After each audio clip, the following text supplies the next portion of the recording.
கதையின் பெயர் தாத்தாவும் பழமொழியும். ஒரு 70 வயசு தாத்தா அவங்க பேரன் கூட ஜாலியாக விளையாடிட்டு இருந்தாருங்க. அந்த பையன் என்ன பண்ணான், திடீர்னு போய் கன்னத்தில் கை வச்சுட்டு ஓரமாக உட்காந்துட்டான். அப்போ அந்த பக்கமாக போன அவங்க அத்தை, கப்பலே கவிழ்ந்தாலும் கன்னத்தில் கை வைக்கக்கூடாது ராஜா அப்படின்னு சொன்னாங்க. ஏன் அத்தை, கப்பல் கவிழ்ந்தா பின்ன கன்னத்தில் கை வச்சுட்டு சோகமாக இருக்காமல் என்ன பண்ணுவாங்க, நீ என்ன பழமொழி சொல்கிற அப்படின்னு அந்த பையன் கேட்டான். உடனே அந்த தாத்தா சொன்னாராம், கப்பல் அப்படின்றது அந்த காலத்தில் சுவர்த்தத்தூளை போட்டு திருடர்கள் பணம் திருட பயன்படுத்தப்பட்ட கருவி. அதனால கப்பல் கவிழ்ந்து துன்பமான சூழ்நிலை வந்தா கூட கன்னக்கோல், அதாவது கன்னத்துல கை வைக்க வச்சு திருடக்கூடாது அப்படின்னு சொன்னதுதான்.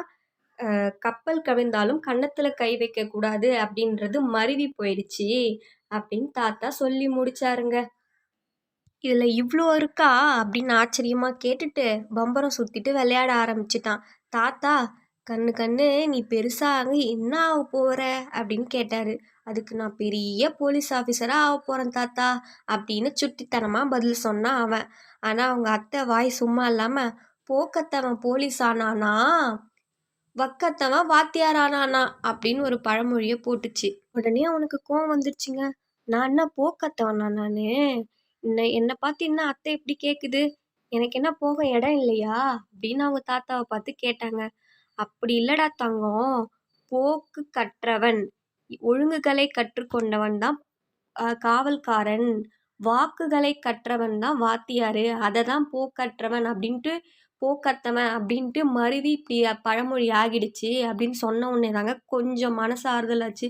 இருந்தாலும் அத்தை மேலே கோவப்பட்டு ஓரமாக போய் உக்காந்துட்டான்.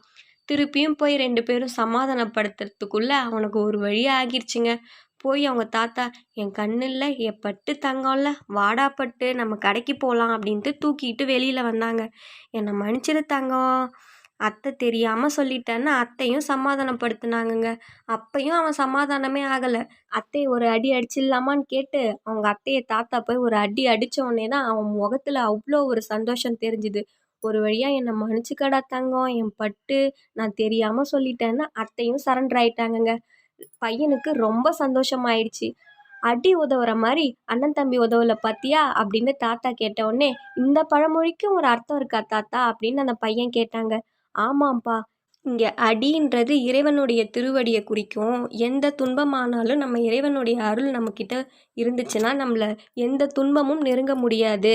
இறைவனுடைய திருவடியை மீறி நம்மளுக்கு எதுவும் உதவ முடியாது அப்படின்றத குறிக்கிறதுக்கு தான் இந்த பழமொழி அப்படின்னு தாத்தா பழமொழிக்கு விளக்கத்தை சொல்லி முடிச்சாரு.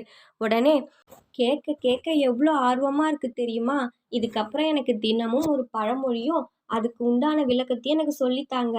நான் என் நண்பர்கள்கிட்ட சொல்லி டெய்லி விளையாடுவேன் அப்படின்னு சொல்லிட்டு இன்னைக்கு சொன்ன பழமொழி அதோட விளக்கத்தை நான் சொல்லி விளையாட போகிறேன், பாய் அப்படின்னு சொல்லிட்டு கிளம்பிட்டாங்க.